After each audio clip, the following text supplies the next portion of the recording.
خب سلام و عرض ادب. امیدوارم که حالتون عالی باشه. بریم سراغ قسمت نهم از دوره نست.js، در واقع پلی لیست نست.js در چنل یوتیوب ادوانس کد آکادمی و موضوع ماژول رو یه ذره در واقع با دیتیل بیشتر و جزئیات بیشتری بررسی بکنیم. هرچند که ما یه قسمت دادیم، اگه اشتباه نکنم قسمت سوم این پلی لیست اومدیم مبحث در واقع ماژول رو یک مقدار شفافترش کردیم و جا انداختیم، در واقع این درکی که از ماژول میخوایم داشته باشیم. اما تو این قسمت میخوایم بیایم و یه ذره با دیتیل بیشتری بررسی کنیم، انواع ماژول ها رو داخل نست.js با هم دیگه بررسی بکنیم و ببینیم که چی هستن و به چه شکل ما میتونیم اونا رو استفاده کنیم. پس با من همراه باشین که بریم سراغ این قسمت جذاب و ببینیم که به چه شکل میخوایم ادامه بدیم. خب اگر به داکیومنتیشن در واقع خود نست.js بیایم مراجعه بکنیم در بخش آورویو و ماژول و این قسمت راست در واقع میشه قسمت راستی که اینجا وجود داره، میبینید که انواع ماژول ها رو اینجا اومده مثال زده یا منوهاشو گذاشته که بریم بخونیمش. خود نست داکیومنتیشن باحالی داره. حالا بعدا میبینید که ما چقدر میتونیم ابزارها و تولزار بیایم از خودش کمک بگیریم و یادشون بگیریم. اما بریم سراغ انواع ماژول داخل در واقع درون نست.js و ببینیم که به چه شکلی میتونیم اونا رو استفاده کنیم. ماژول اصولا این شکلی بود دیگه. ما گفتیم در واقع هر اپلیکیشنی که در واقع هر اپلیکیشن نست.js که میخواد شروع به کار بکنه حداقل به یک ماژول نیاز داره. پس این شروع در واقع پروژه حتما باید با یک ماژول باشه و نست.js ساختاری که داره ماژولار هست و هر چیزی داخل نست.js به صورت ماژول میاد پیاده سازی میشه و اونو استفاده میکنیم. همونطور که توی مثال هامون اگر پروژه‌ای که داشتیم رو با هم دیگه بررسی بکنیم اینجا میبینیمشون. ما اومدیم اینجا و پروژه‌ای که ایجاد کرده بودیم یه فایل main.ts داشت. حالا اون فایلی که باعث میشه برنامه ما اجرا بشه، که این اگه بخوایم یه ذره دقیق تر بگیم ما یه فایل درست میکنیم، حالا اسمش main.ts یا هر چیز دیگه هست. زمانی که ما میخوایم اسکریپت اجرای برنامه رو بزنیم، حالا این main.ts یا main.js در واقع میاد استفاده میشه. این فایل مینی که اینجا وجود داره داخل فولدر دیسک که کدهای جاوا اسکریپت تبدیل شده هستن میاد اجرا میشه. پس این اجرا از اینجا شروع میشه و این مین تیسی که ما داریم داخلش اومدیم یه سری کد نوشتیم، گفتیم یک اپلیکیشن نست بهمون بده و اون اپلیکیشن نست با چه ماژولی شروع به کار بکنه. یه ماژولی به اسم اپ ماژول که ما اون رو در این قسمت تعریفش کردیم و خب این اپلیکیشن با این ماژول به عنوان ماژول اصلی شروع میکنه و مابقی ماژول ها میان داخل این ماژول در واقع ایمپورت میشن و ریجیستر میشن. بریم نوع اول در واقع ماژول ها در نست.js رو با هم بررسی کنیم. نوع اولی که وجود داره اصطلاحاً بهش میگیم که روت ماژول و این نوع از ماژول دقیقاً همون چیزی هستش که ما به عنوان اپلیکیشن ماژول یا اپ ماژول چند دقیقه پیش دیدیمش. تو این لیست اشاره به اون صورت بهش نداره، اما خب این نوع در واقع نوعی هستش که ما به صورت پیش‌فرض یکی داریم و خب ازش استفاده میکنیم. پس اون ماژول اصلی که شروع برنامه هست و تمام ماژول ها در اون ایمپورت میشن و استفاده میشن و فعال میشن بهش میگیم روت ماژول. بریم سراغ نوع دوم از ماژول ها. این نوع ماژول بهش میگیم فیچر ماژول و فیچر ماژول همونطور که اینجا نوشته این میشه نوع دومی که ما در واقع میخوایم بیایم و بررسی کنیم.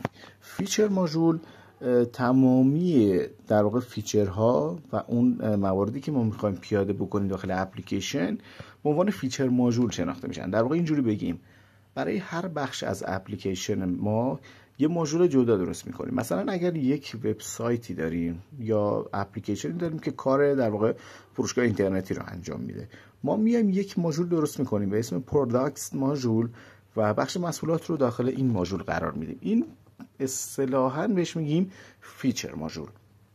و مثلا ماژول دیگری به اسم یوزرز ماژول که در واقع میاد بخش مدیریت کاربران رو داخل این نرم افزار انجام میده و این به عنوان یک در واقع فیچر ماژول شناخته میشه. پس فیچر ماژول اون اصطلاحیه که میایم برای انواع ماژولایی که میتونن یک اپلیکیشن رو تشکیل بدن. عموما اینجوریه که همشون از نوع فیچر ماژول هستن. نوع سومی که ما میخوایم بررسی بکنیم ماژول اشتراکی یا شیرد ماژول هستش. این نوع سومی است که ما در واقع داریم. و در این ماژول به این شکل هستش که ما میایم یک ماژول خیلی معمولی درست میکنیم. مثلا چی؟ مثلا ما یه ماژولی داریم اسم لایر ماژول که حالا بعدا اینو میتونیم نصب بکنیم یا نه خودمون بیایم درستش بکنیم. بریم مثالش رو با هم دیگه ببینیم. من میام همین قسمت داخل src یه فولدر درست میکنم به اسم مثلا shared. حالا این اسمش رو باید کوچیک بنویسیم دیگه، اون استانداردی که ما میخوایم رعایت کنیم. و توی این shared من میخوام چیکار بکنم؟ میام یه فایل درست میکنم به اسم shared در واقع دات ماژول. اون پسوند و در واقع نیمینگی که ما داریم تو ساختار ایجاد فایل ها باید رعایت بشه. من میام shared ماژول. چطوری میتونیم یه ماژول درست کنیم؟ خب من اکسپورت رو میذارم، یه کلاس درست میکنم، اسم کلاس هم میذارم خیلی راحت shared در واقع ماژول رو میذارم که اون استاندارد رعایت بشه، الزامی نیست ولی خب عموما اینجوری که در واقع بهتره اون استانداردی که رعایت بکنیم. خب برای اینکه این کلاس ساده من تبدیل به ماژول بشه میام از دکوریتور ماژول استفاده میکنم و اونو ایمپورت میکنه از Nest.js و کامان و خب اینجا میتونم بهش کانفیگ بدم و موارد این شکلی. مثلا چه کانفیگی میتونم پرووایدراشو بیام تعریف کنم که به صورت یک آیه از من میگیره. میتونم مثلا بیام تو بخش اکسپورت ها بگم چه سرویس هایی رو من حالا میخوام اکسپورت بکنم، مثلا دیگه چه مواردی داره. یک موردی که اینجا مهمه اسم ایمپورت. من میتونم یه سری ماژولا رو بیام ایمپورت بکنم و پرووایدر که گفتیم بخش کنترلر هم اینجا ما خواهیم داشت. اون کنترلرهایی که برای درخواست‌ها یا مدیریت درخواست‌ها داریم هم اینجا تعریف میشن. حالا این شید ماژولی که من اینجا درست کردم اگر اینجا یه فایل درست کنم و اسمش رو بذارم مثلا lager.service.ts، خیلی ساده اگه بخوایم تعریفش بکنیم من میگم یه کلاسی و اسمت هم هست lager service و خب شما یه سرویسی هستی که لاگ میزنید و برای که تبدیلش کنیم در واقع اون به پرووایدری که مد نظرمون اینجا میایم و اینجکت رو در واقع اینجکتبل رو قرار میدیم به این شکل. من اینجا میام خیلی ساده یه فانکشن داخلش درست میکنم. مثلا میگم چی؟ میگم success log مثلا.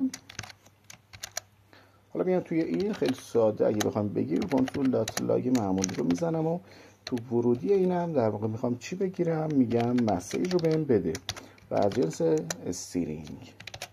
آلت در واقع شیفت و اف هم میذارم که کدام مرتب بشه. حالا این مسیج رو میام لاگ میکنم. حالا میتونم اینجا بیام انواع لاگ‌های دیگر هم مثلا بذاریم، یه نوع دیگه هم بذاریم. مثلا اینجا ساکسس لاگ بود، مثلا بگیم ایرور لاگ.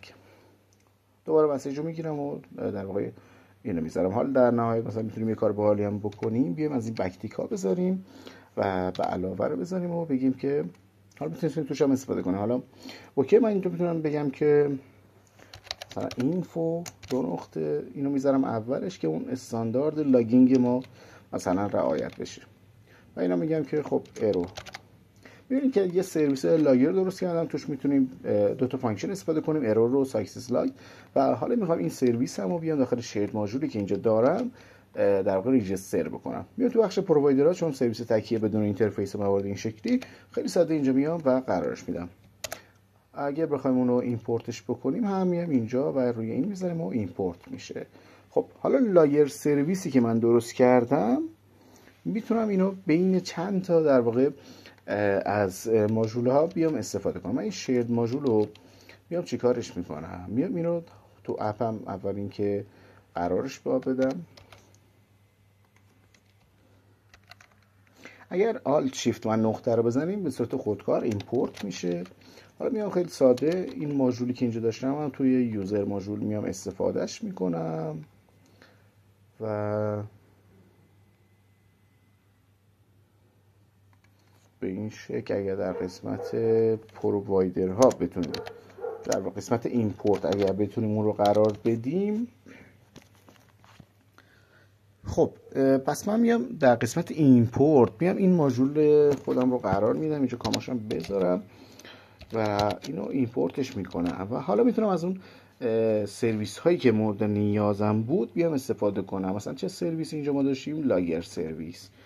اینو بخوایم استفادهش کنیم من میام مثلا توی یوزر کنترلر همین قسمت خیلی ساده میگم که و میگم provider read only و لاگر سرویس از جنس لاگر و اینجا هم که اینو باید کوچیک بکنیم و در من خیلی ساده میتونم بگم از این در واقع سرویسی که دارم بیام استفاده بکنم.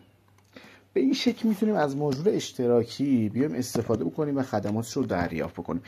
این مفهوم در واقع چجوریه؟ تمام ماژول‌ها رو میتونیم این شکلی استفاده بکنیم، اما وقتی که میخوایم بگیم شیرد ماژول، ما میخوایم مثلا یه چیزی مثل کار کردن با ردیس یا کش رو کار بکنیم. من میام یک ماژولی میزنم، داخلش می‌نویسم آی سرویس یا آی کش سرویس که یه سری متدا برای رید و رایت مثلا روی ردیس داره، اما خب نمیخوام همه جا باشه. اینو میام صورت شیر تعریف میکنم. این مثال جالبی نبود، اینو میتونیم توی ماژول دیگه بگیم. اینو فراموش کنیم، بریم این مثال رو داشته باشیم. من یک سری یوتیلز میام تولید میکنم، یه سری ابزار درست میکنم، ورودی میگیره، یه سری خروجی میده، یه هش بهمون میده مثلا خروجی، یه چیزی بهش میدی تبدیلش میکنه به یه موردی، بعد این برمیگرده. یه یوتیلز یا ابزار سازی میکنم، سری کلاس های عمومی دارم، ابزار سازی دارم. اینا رو میام چیکار میکنم؟ اینا رو میام داخل یک ماژول مثلا کامان ماژول قرار میدم و مابقی ماژولای من میتونم از این استفاده بکنم. مثلا اسمش رو الان گذاشتیم شیرد ماژول، اما میتونستیم بذاریم همون کامون ماژول. این مفهومی است که توی در واقع شیرد ماژول میاد مطرح میشه. اما بریم سراغ نوع چهارم در واقع از انواع ماژول ها و اون نوع هستش گلوبال ماژول. و این گلوبال ماژول در واقع به چه صورت هستش؟ بعضی از ماژول ها هست، اون مثال ردیسر رو که میخواستم بزنم شاید اینجا یه ذره ملموس تر باشه. من میام یک ماژولی درست میکنم و داخل اون ماژول خودم به چه شکل میخوام کار کنم. بریم یه مثال عملی تر تو لایه کد ببینیم، اینو بیشتر درکش میکنیم. من میام اینجا خیلی ساده یه ماژول درست میکنم، مثلا اسمشو میذارم چی؟ اسمشو میذارم کامان مثلا، حالا ماژول دیگه.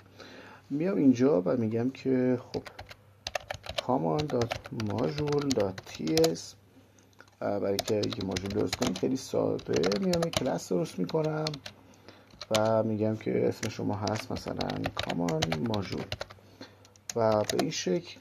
و خب دکوریتور رو هم باید بهش بدیم که تبدیل بشه به ماژول.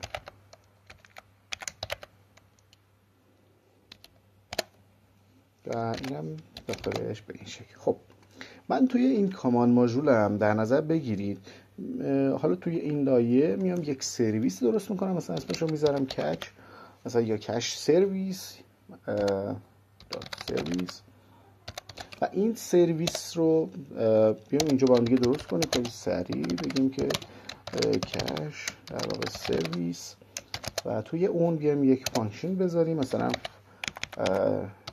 fetch all مثلا کیز. به این شکل مثلا خروجیش هم میتونه یک آرایه‌ای از استرینگ باشه. فکر کنم اینو این شکلی نیست، باید این وری بنویسیمش. خب نشم استریم، این باید بشه استرینگ. چی میگه؟ این باید برگردونیم چیزی. من ریترن میکنم. حالا در نظر بگیریم اون کارهایی که مربوط میشه به خوندن از ردیس رو انجام دادم و صرفا یه آرای خالی برمیگردونم. و اینجا این کش سرویس خودم رو هم کلاس اینجکتیبل اینو پاک کنیم، از بالا میذارم. اون دکوریتور اینجکتیبل رو در واقع باید بذاریم. خیلی هم عالی.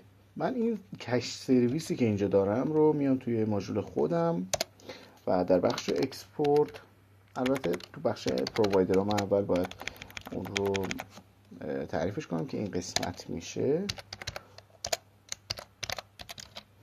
خب و بعد میخوام این در واقع سرویسی که ایجاد کردم یا پرووایدری که دارم رو اکسپورت کنم، مابقی در واقع ماژول ها بتونن ازش استفاده کنم به این شکل. خب الان من برای اینکه مثلا یوزر ماژولم بخواد از این سرویس استفاده کنه میاد چیکار میکنه؟ یوزر ماژول میگه که در بخش ایمپورت ها باید اینو ایمپورت بکنی که بتونی به سرویسش دسترسی داشته باشی.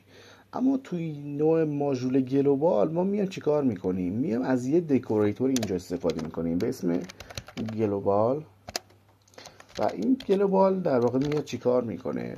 نداره کانفیگ. خب باعث میشه که این ماژول من تو سطح پروژه یا اپلیکیشن نست من به صورت گلوبال در واقع تعریف بشه و تمام ماژول ها به سرویس های خدماتی که یا پرووایدر هایی که این اکسپورت میشه داخل این ماژول دسترسی داشته باشن.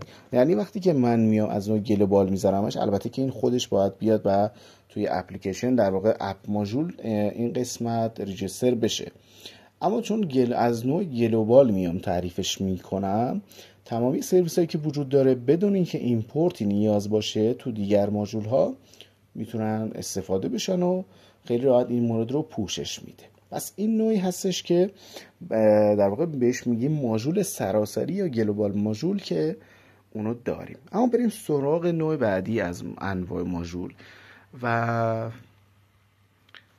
اونو با هم دیگه بررسی کنیم. پس چی شد؟ ما روت ماژول، فیچر در واقع ماژول و شیرد ماژول و گلوبال رو داشتیم که میشه چهارمی و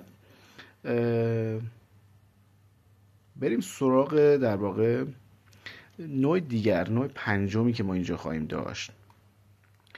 نوع پنجمی که ما داریم بهش میگیم در واقع داینامیک. من اینجوری داغونش کردم، اینجا ننوشته، اینه دیگه، من نمی‌نویسمش، اینه داینامیک ماژول، چون با موسه ذره اذیت کننده است. داینامیک ماژول و بریم ببینیم که نوع داینامیک ماژول در واقع به چه شکل هستش. عموما اینجوریه که اگه بریم تو سطح کد اینو فکر کنم بهتر بتونیم درکش کنیم. من میام این قسمت و یه ماژول جدید میخوام درست بکنم، اسمشو میذارم دیتابیس و خب بریم یه ماژول درست کنیم.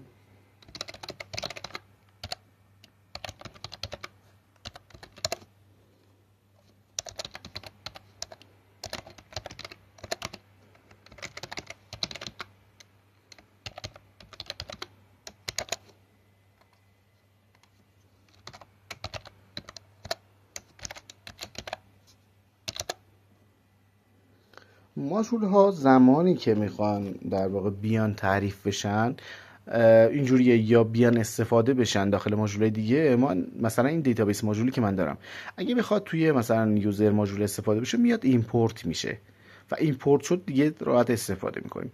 اما بعضی از ماژول ها هستن که میخوان در واقع کانفیگ ها یا اون ورودی هایی که نیاز دارن، متغیرهایی که میخوان ست بشن، در زمان اجرا قابل پیکر بندی باشن. مثلا یه چیزی مثل دیتابیس، یه سرویسی یا اینجوری بگیم یک در واقع کتابخونه وجود داره که میاد برای کار با دیتابیس از قبل توسعه داده میشه، ماژولای خودشو داره، ماژولی که میتونیم باش در واقع به دیتابیس متصل بشیم. اما زمانی که میخوام از این ماژول بیرونی که من نصبش میکنم روی اپلیکیشن خودم استفاده کنم، من نیاز دارم کانکشن استرینگ خودم رو بهش بدم، نه این چیزایی که خودش داره. یعنی اینجوری بگیم اون وابستگیایی که مورد نیازش هست برای راه اندازی خود ماژول از بیرون بهش تزریق میشه یا دریافت میشه و طبق اون در زمان اجرا در واقع ایجاد میشه و کار میکنه. اگه مثال خودمون رو بیایم تکمیل ترش بکنیم، فکر کنم این قضیه برامون جا بیفته. در مثالی که اینجا تو قسمت داینامیک ماژول اگه بررسی بکنیم زده، یه متد اینجا برده، اگه اینو بتونیم این برداشته باشیم خوب میشه. خب اینجا ما یه چیزی داریم در واقع به اسم فور روت یا فور روت ایسینگ هم داریم. اگر این قسمت رو من بزنم فکر کنم مثل خطا داریم، من اینا رو یه دقیقه کامنتش بکنم و اینجا بگم که استاتیک در واقع فور روت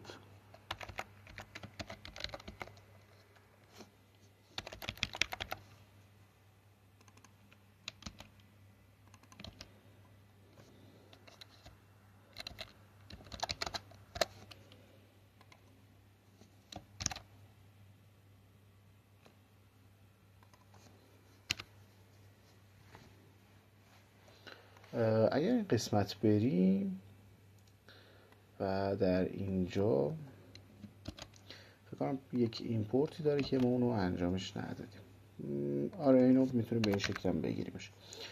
خب الان من ببینم چجوری میشه میتونم تعریف کنم.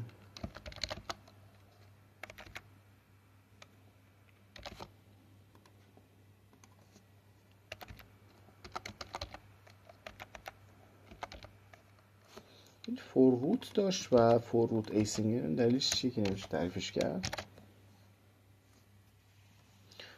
بذارین کل کد رو من کپی کنم ببینم جریانش چیه.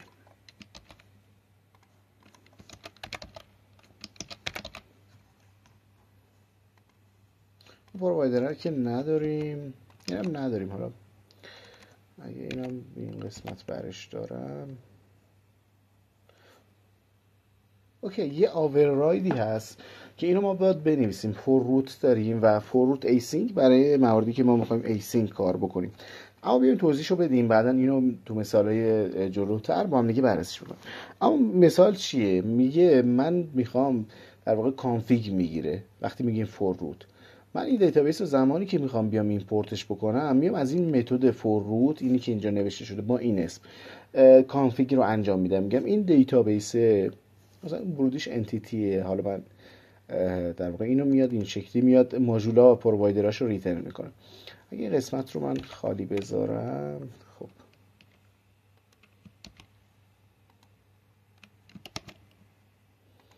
میتونیم ببینیم که در واقع از همون میخواد ماژول بهش بدیم و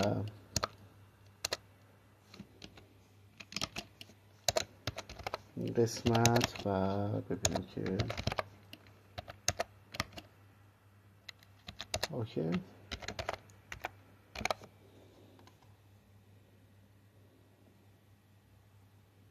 میگه یه چیزی حتما باید برگردونیم و موارد این شکلی.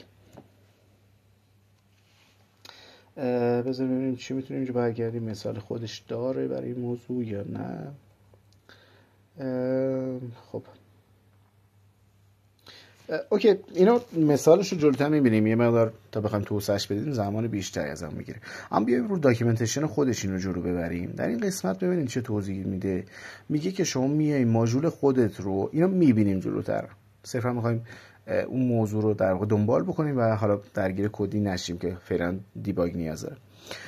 اینجوریه که میاد یه متدی به اسم فور روت رو که در واقع یه جورایی رزرو شده هستش برای نوع داینامیک، میاد اینجا مینویسه و اون مقادیری که خودش نیاز داره برای اینکه کانفیگ بشه این ماژول دریافتشون میکنه.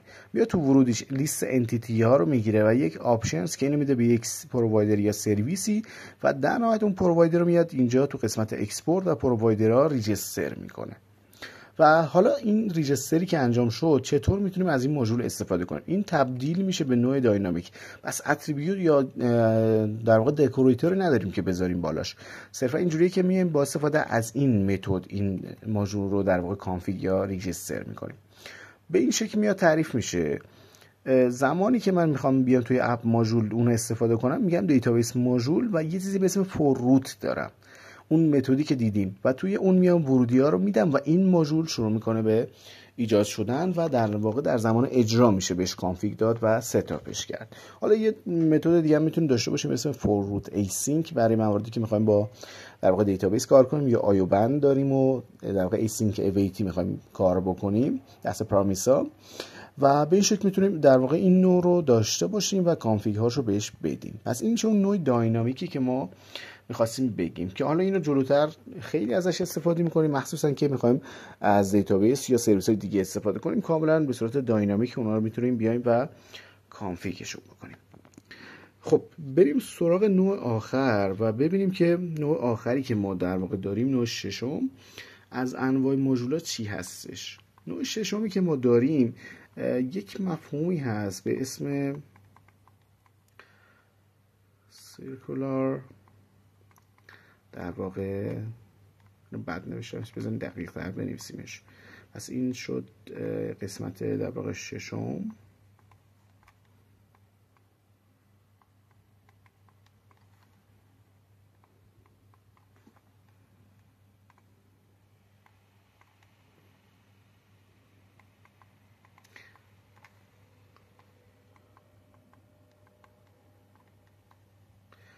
سیرکولار ماژول یا اون ماژولی که به صورت در واقع چرخشی میاد استفاده میشه تو ماژول دیگه. 2 تا ماژول داریم در نظر بگیرید، ماژول A، ماژول B.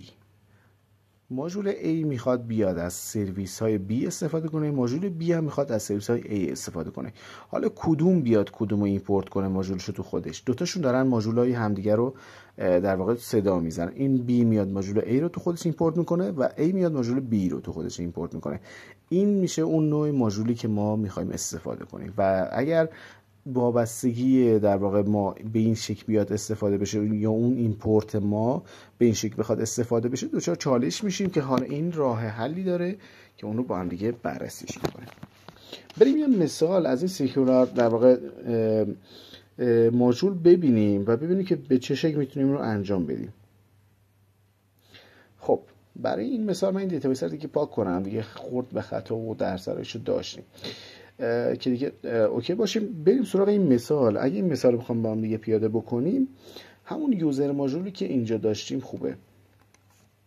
این یوزر ماژول اینجا باشه، خودش هم چیز توضیح داده، بله JWT سرویس هست و مثلا اینجا یه سری موارد دیگه. من اینجا یه سرویس درست کنم به اسم مثلا چی؟ به اسم user.service.ts. اینجا بگم export کلاس، مثلا اسمش هست user service و اینجا میام از اینجکتبل در واقع استفاده میکنم که بتونیم در واقع اون پرووایدر رو داشته باشیم. حالا داخل این میتونه یه سری متد ها باشه که خیلی باش کاری نداریم، صرفا می‌خواستیم این سرویس رو داشته باشیم. این سرویس تو ماژول خودش میاد در بخش پرووایدرها تعریف میشه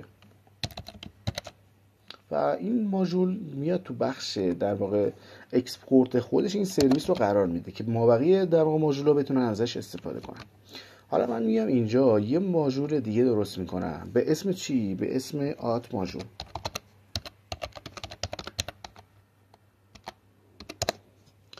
خب البته تی اس دیگه نمیخواست، فکر کنم فایل ساختم جاش. من اینو میذارم اسمشو آت فولدر رو و اینجا میام میگم که آت .module.ts.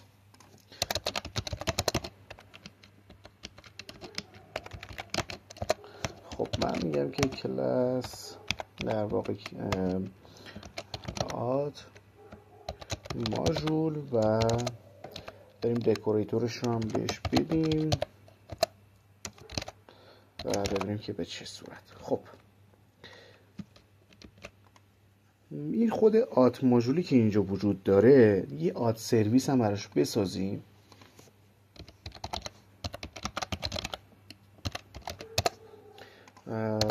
بگیم که اکسپورت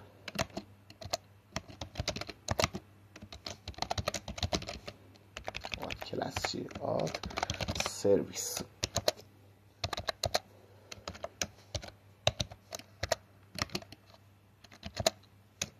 و به این شکل. خب من الان 2 تا ماژول دارم، آت و در واقع یوزر. میخوام چیکار بکنم؟ میخوام بگم که آت سرویسی که من اینجا دارم بیاد داخل در واقع یوزر ماژول و در قسمت ایمپورت ها ایمپورت بشه که من بتونم سرویس در واقع آت سرویس رو استفاده کنم که میگم آت ماژول. خب و دقیقا میخوام یوزر ماژول هم بیام داخل آت ماژولی که من این بار داشتم ایمپورتش بکنم و یوزر سرویسش رو در واقع میخوام استفاده بکنم. خب در این قسمت میام و میگم که یوزر ماژول. به این میگن اون ماژول های چرخشی یا سیرکولار که در واقع به این شکل هستش که 2 تا ماژول همدیگه رو صدا میزنن. به محضی که اینا رو بخوایم با هم دیگه ران بکنیم یا اجرا بکنیم، البته بذاریم این آتو در واقع بیام ریجسترش بکنم توی اپ ماژولی که داشتیم که خطا رو نگیریم.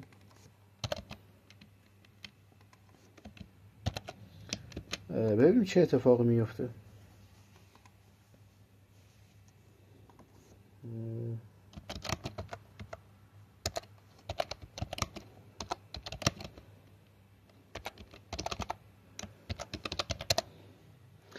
خطایی که به وجود میاد دقیقاً گزارش میکنه که ما به صورت در واقع سیرکولار داریم از این ماژول استفاده میکنیم و خب این اجازه رو بهمون نمیده. حالا اینکه ران بشه و خطا رو ببینید یه بحثه، اما خب این موضوع رو از من بپذیرین که این خطا رو خواهیم داشت. بذارین همین قسمت ببینیم. آها این اومدش بکنم، بذاریم ببینم خطاش چیه دقیقاً. میگه آت ماژول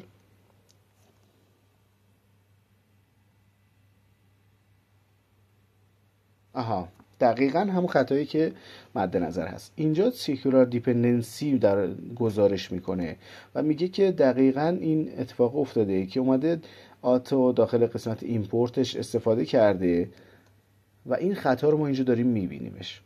نگاه کنین، میگه که این یوزر ماژوله دقیقاً اومده داخل خودش آتو استفاده کرد و آت هم اومده اونو استفاده کرد. این خطای مد نظر هست و خودش اینجا اومده پیشنهاد کرده که شما میتونین از فوروارد رف بیان استفاده بکنیم و این موضوعی هستش که برای این نوع ماژولا بسیار مهمه. و خب اگه بخوایم موضوع رو حل بکنیم به این شکل خواهد بود که ما میایم و از یه چیزی به اسم فوروارد رف استفاده میکنیم. به چه شکل هستش؟ میام این قسمت، اگه این موارد رو در واقع بیاریم پایین تر، من اینجا میام و به این شکل در واقع میخوام ماژول خودم رو تعریف بکنم. میام و میگم که forward ref، خب و به این شکل. حالا میام این ماژول خودم رو به این شکل در واقع میام ایمپورت میکنم و همین دستور رو برمیدارم و میرم سراغ آت ماژولی که اینجا داشتم و این قسمت رو هم میخوام دقیقا همین شکلی کار بکنم، فقط یوزر ماژول رو میذارم داخلش و این هم که باید در واقع استفاده بشه. حالا میام اجرا بکنیم ببینیم خطا رفع میشه. پس این نوع از ماژولا که میان به صورت در واقع چرخشی یا دایره وار تو هم دیگه صدا زده میشن، ما میایم به این شکل حل میکنیم مشکلشون رو و این یه نوع از در واقع انواع ماژولایی هستش که ما توی Nest.js داریم. و ببینیم که این خطا دیگه نداد. خطا که داده ببینیم خطاش رو چیه. این لایر سرویس هست، چون خیلی امتحانش نکردیم یه ذره داره اذیت میکنه. ببینیم لایر خودش ماژولش اصلا اد شد نشد. من توی یوزر رو اینم از این استفاده کردم. یه شیردر من اینجا برش میدارم، ببینم خطای رفع میشه. اما اون خطایی که داشتیم که میگفت دقیقاً از فوروارد رف استفاده کن حل شد برامون. و ببینیم که باز خطا داریم. اینو من پاکش کنم دیگه، خیلی خطا رو نبینیم. ببینیم خودمون جایی استفاده کردیم که خطا اینجا استفاده شده هنوز یه چیزایی. اینو از این قسمت من بر میدارم، تو خود اپ هم اینجا استفاده شده. اینو هم برش داریم و اینجا به این شکل. حالا ببینیم خطامون دیگه چیه. این لایر سرویس تو کنترلر اینجا اضافهش کرده بودیم و به این شکل. خیلی هم عالی، برنامه اومد بالا و خب انواع ماژولا رو دیدیم و باشون آشنا شدیم و حالا هر موقعی که میایم یک در واقع پکیجی رو نصب میکنیم، مثلا برای کار با دیتابیس، عموما اینجوریه که میایم از نوع داینامیک ماژول هستن و به این شکل کانفیگشن میکنیم. دقیقا همون فور روت یا فور روت ایسینک رو استفاده میکنیم و به این شکل میتونیم اونا رو کانفیگ بکنیم. نکته‌ای که میتونه های اهمیت باشه اینه که اگه سرویسی رو میخوایم توی ماژولای دیگه استفاده کنیم، اینه که اونو میایم در واقع اکسپورتش میکنیم و اینجوری میتونه تو ماژولای دیگه استفاده بشه اگه یه موقع خطایی داشتیم. امیدوارم که ویدیو براتون مفید بوده باشه و با انواع ماژولا به خوبی آشنا شده باشید. حالا اگه یه مقداری در واقع مثال ها رو به درستی نتونستیم اجرا بکنیم، اون تایمینگ هست و اینکه یه مقدار خطا یابی کنیم تا بتونیم رانش کنیم. اما انواعش رو وقتی بتونیم به خوبی درک کنیم، بعداً که ما می‌خوایم در واقع توی پروژه واقعی خودمون استفادهشون بکنیم و ایمپورت بکنیم ماژولای بیرونی که توسعه داده شده، به راحتی میتونیم در واقع این مفاهیم رو درک کنیم و اونا رو استفاده بکنیم.